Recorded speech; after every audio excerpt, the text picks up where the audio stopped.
This is William Visser, and I will be reviewing Pokemon Black for the Nintendo DS. I know there are many Pokemon haters out there. I, for one, just love it. I mean, ever since I got my hands on Pokemon Yellow way back when it came out, that game was just amazing for me.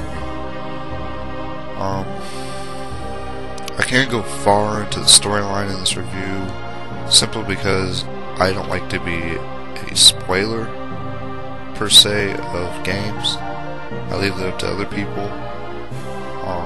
I do spoil it though when the game comes out, some people had a chance to beat it. And that's when my walkthroughs will be coming through. My walkthroughs will be posted for this game after March 6th, so look for it. I know you can already find walkthroughs for it now, but mine will be completely legit. I will not lie about anything in the game. I will try my best to find secret things, hidden objects, shit like that. I'll give you full detail on every aspect of each place in the game. Alright, Pokemon Black. Here we go.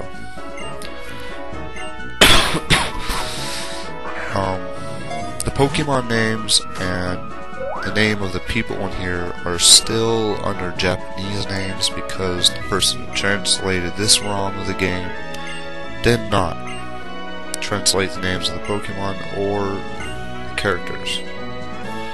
So their names still say the Japanese names. I will be playing a girl, so because she is hot looking and wants to stare at a dude the whole time. I will name her. Let's see. I know Kesha. Do Kesha. Simply because I just love her music.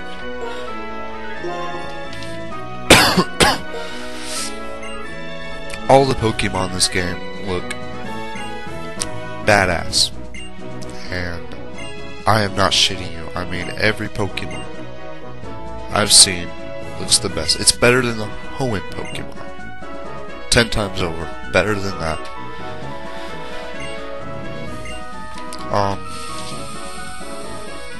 The graphics in this game have increased amazingly since the last previous DS titles.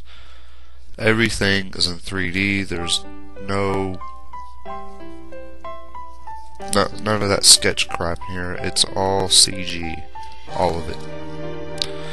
Except for times where a storyline kicks in and it goes over to sketched shit.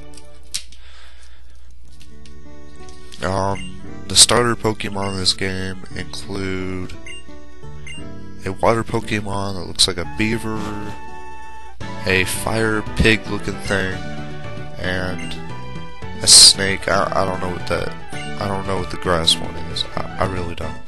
It gets me lost, but it looks just badass when you hit its last evolution. Sorry, I have a little cold going on.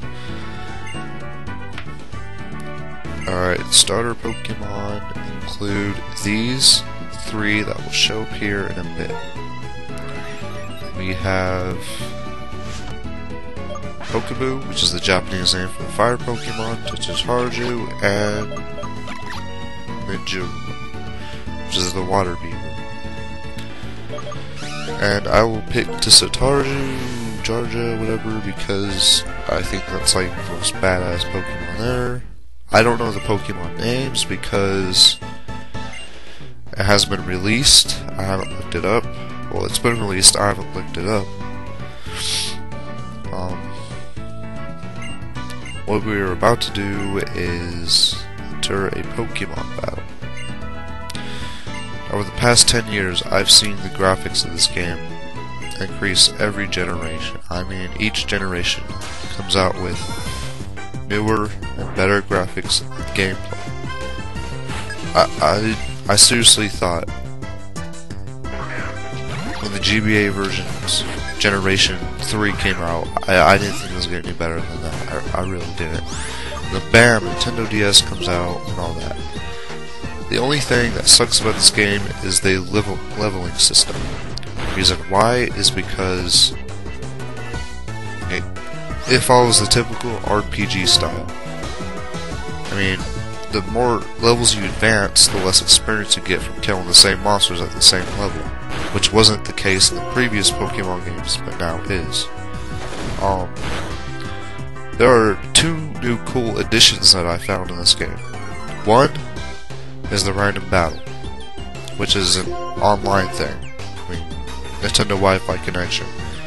Like in the past with previous Generation 4 games, you had to obtain a friend code to be able to play with someone through Wi-Fi. Now you don't have to do that. Now you just can go to, you can still do that though, but you can go to a random battle and hook up someone randomly over the internet and play with them, or Pokemon battle with them. I wasn't able to test this feature out on the emulator because Wi-Fi does not work for the emulator version of the games. So, yeah. And another addition that comes with the Wi-Fi, or the ad hoc infrastructure mode, is that in the past games you had to go into the Pokemon Center, over to the Wi-Fi Club or Union Room, etc., to see if people are in the room. Now, with the C gear, you don't have to do that. You can still be playing the game and check on the bottom to see who's in the Union Room or not. I think it's pretty nifty. There's times when you want to, like, I don't know, go through the game, but you don't want to have to stop in the PC every time you want to meet someone in the Union Room or Battle Club, whatever it is you do in that. There's also a new addition to this game called Hylane. It's sort of like the Safari Zone, only it's more like weird, per se. This is all the time I have so far. I'm doing this on a really crappy computer. My other one is currently out of use, per se. So, pre-order the game if you haven't. It comes out March 6th.